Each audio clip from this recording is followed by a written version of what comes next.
not in uniform, but have saddled up and been dealing with these issues in your communities for a long time.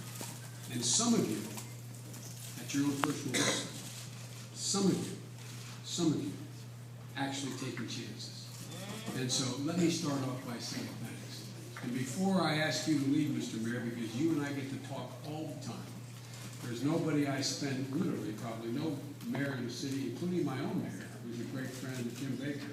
There's nobody that I spend more time with than seeking their advice than you. You've got other things to do. You already spent an hour and a half with me. You should really know. So thank you.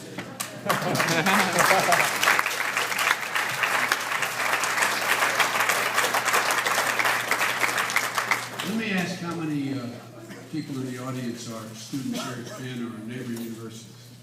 Yeah. Let me tell you something. I want to tell you something that doesn't often get spoken to. See all these guys behind me? They're a lot more than cops. No, for real. For real. For real.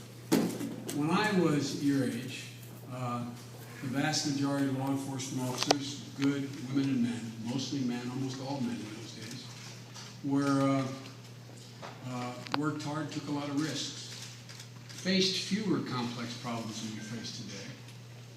But most of them out of my neighborhood in Claymont, Delaware, the neighborhood I was raised in Claymont, where you either became a police officer, a firefighter, a tradesman in one of the unions, or a priest. I didn't qualify for any, so I became a lawyer. You know? But all kidding aside, all of these guys here, all of these guys and women here, they're all extremely well educated. They all get it. I had the honor, and I'm going to take a few minutes to talk to you. I had the honor when the president asked me what responsibility did I want when he asked me to be vice president. I said two things. I said I want to be the last guy in the room in every major decision. You make it, but I get to be the last guy to give you my advice. And he's kept that promise. And secondly, I want to maintain control of the Violence Against Women Act and the law and the cops office. So he's allowed me to pick everybody. Me to go and recommend, go out and pick who I wanted to head those offices. And obviously he decides, but I had no problem with the recommendations I made. I picked Gil. The president knew of Gil, and it was a slam dunk, as they say. But I want to tell you something about him. You heard him talk today. This is a cop who is on the beat and on the street in Buffalo, New York, and Seattle, Washington. And he appreciates more than even my daughter's a graduate of Penn's School of Social Work here, as a social worker. He knows as much about the social work side of this as he does the law enforcement side. This is a guy who's absolutely thoroughly committed and understands, like all these folks. We just had this large roundtable. You know what they wanted to talk to me about? They wanted to talk to me about the question of drugs and guns and drugs and rehabilitation. They know they can't put enough cops in the street that would make things safe, and it's better to have somebody in rehab instead of committing 173 crimes a year. How many cops would it take to stop that? So folks, look, these guys are guys and women that I'm proudest to be with, along with our military, of any group of people in all the years I've been in office, because they're really smart. They're not just tough, they're smart. And look, I came today, and I've been going around the country talking about the Jobs Act. I want to say to the press, some of our critics, the president and mine, say, well, this is politics. Well, in one sense, it's politics writ large. It's going to the people. Because when we sat down with our opposite numbers, most of the mainstream folks in that other outfit, they know we got to do something. But this is not your father's Republican Party. This is a different deal. If we were able to deal with just the leadership, we would have had to deal with everything from the budget to this a long time ago. But in fairness to the Republican leadership, they have trouble selling this to this new group of congressmen and senators they have. They're not bad guys. They just have a very different value set than we do. So what the president and I decided, and I'm going to say something outrageous, if there's anything I'm an expert on, it's the United States Senate and Congress. only 13 members in all of history ever served that longer than me. You can tell by my age. And folks, we're out here not playing politics. We're out here trying to go over the heads of those people who don't want to compromise on anything, so that we get pressure. And every great president has done that when there's something as vital as this. Now look, I'm not going to take time to go through the whole Jobs Act, but it's pretty simple, folks. It, in fact, calls for spending a lot of money, but it's paid for. It's paid for by saying that people who make over $1 million, average income of people who make over $1 million is $3.2 million a year, that they pay a 5% surtax in order to fund this. That's all it takes. 78% of American people think that's fair. Most millionaires think it's fair. And so here's what happened. The mayor was right that we didn't get to vote on it. The truth is, what he didn't say to you is, the opposition wouldn't even allow us to debate it. Here's what happened last week. The jobs bill was brought up, and the other side used the tool available in the Senate, the filibuster, to say, in order even to put this legislation on the floor to debate, you have to get 60 votes. 51 senators voted for it. 49 said, we're not even going to let you debate it. So we're not being political. The president and I have said, look, here's what we're going to do. We're going to go to the American people and take a piece of this jobs bill at a time. Because literally, when the president and I sat down, we literally together sat down and said, we need a job bill. What should we gotta kickstart this economy in light of the brinksmanship that was played, and we got downgraded, and what's going on in Europe, etc. I won't bore you with all the detail. You Penn students know inside out and backwards. But here's the deal, guys. We literally, when we sat down and said, let's put in this bill things that will actually work, and that we know Republicans support it. We're not looking for a fight. We're looking for an answer. So what did we put in there? We said we're going to cut the tax of small businesses in half, the payroll tax. When have you found a Republican congressman against cutting taxes for small business? We said what we're going to do is we're going to provide up to a $9,000 incentive if you take a kid like my son who doesn't need a job. He's the chief law enforcement officer in Delaware. He's the attorney general. But after a year in Iraq, a lot of his buddies came back. No jobs. Put their lives on the line, no jobs. Unemployment rate for veterans, 11.5%. So if you go hire a veteran, you get a $9,000 tax break to do it. Is there anything ideological in that? Is there anything ideological in saying we have to rebuild the roads and highways and bridges? In this state, an incredible number of your bridges are literally obsolete and dangerous. Yes. And that goes all across the country. The Society of Engineers says we have over $1.7 trillion, I think it is, over $1 trillion in backlog in terms of America's infrastructure. Since when is the other team against that? And folks, since when are we saying that in this economic recession, that when you lay off 400,000 educators, 400,000, you lay off over 10,000, just in the last 13 months, 10,000 police officers, and more to come in every jurisdiction. And you lay off 7,000 firefighters. Who is against putting them back to work in terms of just public safety, security, and our children? The list goes on in the jobs bill. There's nothing in the jobs bill that former Republican presidents haven't supported, and Republicans in the Congress. So why won't they even let us have a vote on it? Well, I'll tell you why. Well, I won't tell you why. Because I make the headlines in the press and it'll take away from what I want to say. But here's the deal. Here's the deal.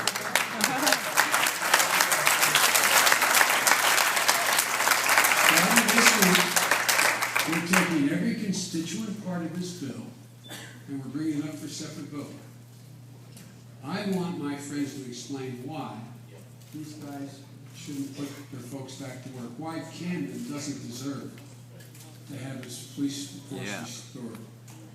This bill would provide for 15 to 18,000 police officers. You say, well, Joe, it must be inaccurate. You say 15 to 8, that's a big, because we allow flexibility. We said, if you don't want a police officer, you can take the money and you can have somebody who runs your crime lab because you don't have somebody doing that. You can have the flexibility to use it for law enforcement. But it's likely to be 15 to 18,000 new shields out there, or old shields coming back to work. 7,000 firefighters coming back to work. And over 280,000 teachers. And so you know how many people. And by the way, that whole thing costs, this portion of it costs about $30 billion. That's a lot of money. Here's how we pay for it. My dad used to say, when I say, but Dad, I thought, he said, Champ, if everything's equally important to you, nothing's important to you. Literally, life's about choices and priorities. So here's the choice they're going to have this week. Raise the tax 0.5% on people with average incomes of $3.1 million. Not one single increase in tax for anybody that makes less than $1 million pays for all of this. And you know what that means? If you're making $1 million, and I pray God some of you are, but if you're making $1 million, that means literally, not figuratively, you will pay $500 more in taxes. You hear me? So folks, we're convinced, and that's why I'm glad the press is here. If the press knows the choice is restoring the police forces, fire services, and teachers in America versus charging 0.5% increase in people making over $1 million in taxes, I think the choice is clear. And by the way, according to some of the polling data, millionaires support this. You don't have to be poor to be patriotic. Many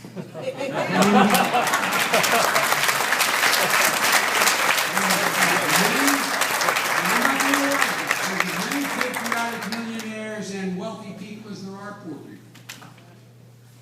So folks, that's the choice. That's the choice. But the reason I'm here today, specifically at this moment, I was in York, Pennsylvania today talking about teachers. I was in Flint, Michigan. I was in Florida. I've been all over the country talking about various aspects of this bill and the whole bill. The reason I'm here today is because of these good women and men standing here. They have done their job even in good times. Even in good times. And by the way, unless you think I'm exaggerating, I've now traveled over 430,000 miles traveling around the world since vice president. I've been in Iraq and Afghanistan 19 times. Here's why I say it. These guys, every single morning, quietly, and particularly our troops, every single morning get up, they pin that shield on, they put on that sidearm, and their husband or wife and children watch them go out every morning wondering what's going to happen today. Sounds corny. It's just like when my son was in Iraq for a year, a Penn graduate, I might add. My wife, every morning I'd come in, she'd be standing by the sink there, muttering a prayer. When you have a child in harm's way, every single moment you think of it. Every single moment their families think of it too. And this is not only about getting more police on the street to make you safer. There's an irreducible minimum they need to keep their troops safe. So here's the deal. We just had a good meeting. Let me tell you what they wanted to talk to me about. They started off talking to me about you. Not a joke. Not about them. About you. Telling me the stories about what they're not able to do in their communities now. Why the response times in some of these jurisdictions. And by the way, I'm almost home. The number 2 largest department in the state, Newcastle County Police. This guy takes care of me. My chief, right here, Zerba. He is a guy who we grew up in the same neighborhoods. We played the same ball together. He's the Wilmington police chief. And there is the superintendent of our state police in the state of Delaware. Look, folks, it's not just Philly. It's all these guys. They worry about what the hell happens to you. And they worry when they cut their forces. What are they talking about? It means the response time to get to you is shorter. It means their ability to intervene, keep bad things from happening, is shorter. Unless you think I'm joking, that's what they worry about. That's what they're concerned about. And so I heard today the same story I've heard all over the country. In Ohio, in Michigan, in Virginia, in Florida, in Nevada, all over the country they've gone. I hear the same story. That it's getting a lot harder for us, boss. It's getting a lot harder. These officers are caught in a perfect storm. Fewer cops make it easier to commit more crimes. More crimes drive down property values. Unemployment and foreclosures drive down property values and cause people to abandon homes. Lower property values drive down local budgets. Local budgets drive down the number of cops. It is a perfect downward spiral. As I said, nationally, 10,000 law enforcement officers in the last 18 months, 30,000 vacancies unfilled, authorized but unfilled. In Philly, you're down 200 because you got a mayor who's decided that he's going to cut everything before he cuts this. But they're still down. Across the bridge in Camden, they're hit even harder. Now they have 272 police officers, more than 40% of their force is gone. Everyone with less than 14 years experience has been laid off. So you're on the tree, you're on the job. What do we want? We want guys, college-educated guys like you, men and women, graduating from great universities like this. We want you in law enforcement. Not a joke. Not a joke. This is a science, guys. This is not just go out and run down the bad guys and jumps the chain link fence. And so what's happening? I'll bet you every one of those guys you laid off is a college graduate. And what happens? You have no new blood. It's not only a tragedy for their officers and their families, it's a tragedy for the community. It's hard to eliminate. It's hard to think they had to eliminate. Here's what they did over Candy. They eliminated their domestic violence task force, their gang unit, and their traffic unit. It's eliminated. Gone. Their school patrol units were reduced from 16 to 4. Their SWAT teams are down to 14 officers. And predictably, violent crime is up 40%, murders up 30%. And without the cops grant, if Gil was able to get them, they would have been down another 50 officers this year. 50 officers. I could tell similar stories, not quite as dire, from Wilmington to Allentown, Atlantic City to Lancaster, Upper Moreland, Newcastle County, Bend, Salem, all the people standing behind me. And if I had time, I could list literally 1,000 other communities across this country. Look, it's hard enough for these guys to do their job in good times, but it's almost impossible in hard economic times. They're getting gutted. They're getting hollowed out. It's simple. It's not magical. When you don't have the numbers, it means it's easier to commit a crime. When the economy is down and homes are abandoned and people lose faith, there is more crime. And even if we keep a cop on 3 of the 4 corners of an intersection, you know where the crime would be committed, where the cop's not. When I wrote the crime bill, everybody said, Biden, we tried this before, we put another 100,000 cops on the street. We never tried it before. And guess what? It worked. Crime plummeted. Violent crime. When we wrote the Violence Against Women Act and got that passed, violent crime against women dropped 50%. I'm going to be back here on campus, by the way, talking to you men as well as the women about this new problem we have with violence against women. Women between the ages of 16 and 24 have an incredibly high rate of abuse and date rape and other things. I'm coming back and asking you guys to stand up. You guys to stand up and speak out.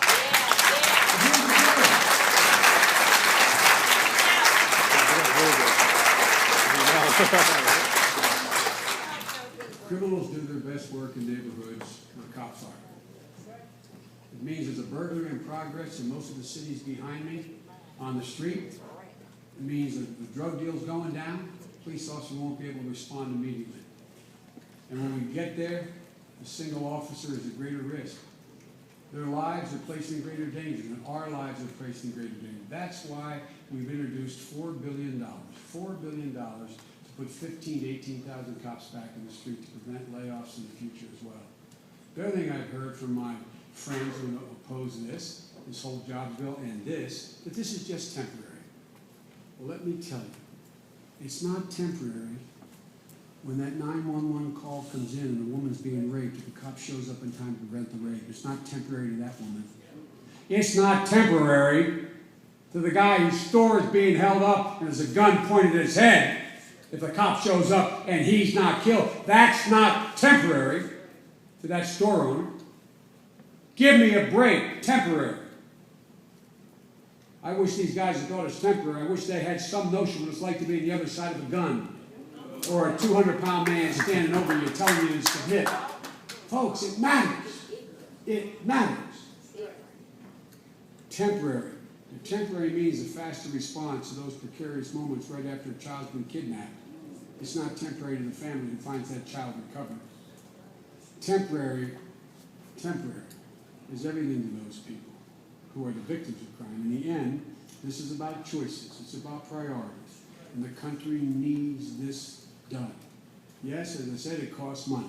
It costs $4 billion. If we were just doing the cops bill, it would be less than 1/10 of 1%. It would be less than a $75. It would be less than that. It would probably be $50 tax on people making over $1 million. Give me a break. We can't afford it. How can we not afford to do this? How can we not afford to do this? So folks, look, I'm here to tell you I need your help. This is not a hard choice. This is really not a hard choice. This is simple, basic stuff, folks. And the one thing, for example, that commissioners talk about, you know, to this day, we promised after 9/11, when all those firefighters and law enforcement officers got killed, you know the main reason they got killed, or one of the overwhelming reasons? They couldn't communicate with one another. The hand radios he's got right here, he couldn't pick up, and he couldn't talk to the fire department in New York City. The cop couldn't talk to the fire department. The fire department couldn't talk to the National Guard. The mayor couldn't talk to the state police. And we promised in the 9/11 Commission that that would never happen again. You all own the airwaves. The government doesn't own it. The radio stations, TV, they don't own it. You own it. So what we did in this, the president was absolutely adamant about this when I negotiated this. We say, you law enforcement this time on, and all the first responders and all the military have what they call the D-bar. And when we auction off the spectrum, it's estimated to bring in $28 billion, below $26 billion. We're taking $10 billion of it out and going to build out all these systems so they have the radio and the capability to talk to one another. Because God knows there will be another Katrina. God, pray God, there will not be another 9/11. But there may be. There will be other crises. And they deserve the ability to protect themselves and to protect us. So folks, I call on the members of Congress to step up this week. Step up and make a choice. Make a choice. Make a choice for the people in your district. Should they have more teachers back in school? Should they have more police on the beat? Should they have firefighters in the firehouse? Or should you save a millionaire from a $500 tax? Ladies and gentlemen, it's that basic and that simple. I conclude, folks, by saying thank you for the time. And again, I really mean it. A lot of you out here that I see are people who've been out there with no pay, no effort, on behalf of your communities, walking the streets, marching with people, trying to deal with crime. And you students are interested in this as well. So I want to thank you all. And let me say, God bless you all, and may God protect our troops in Afghanistan and Iraq. Thank you all.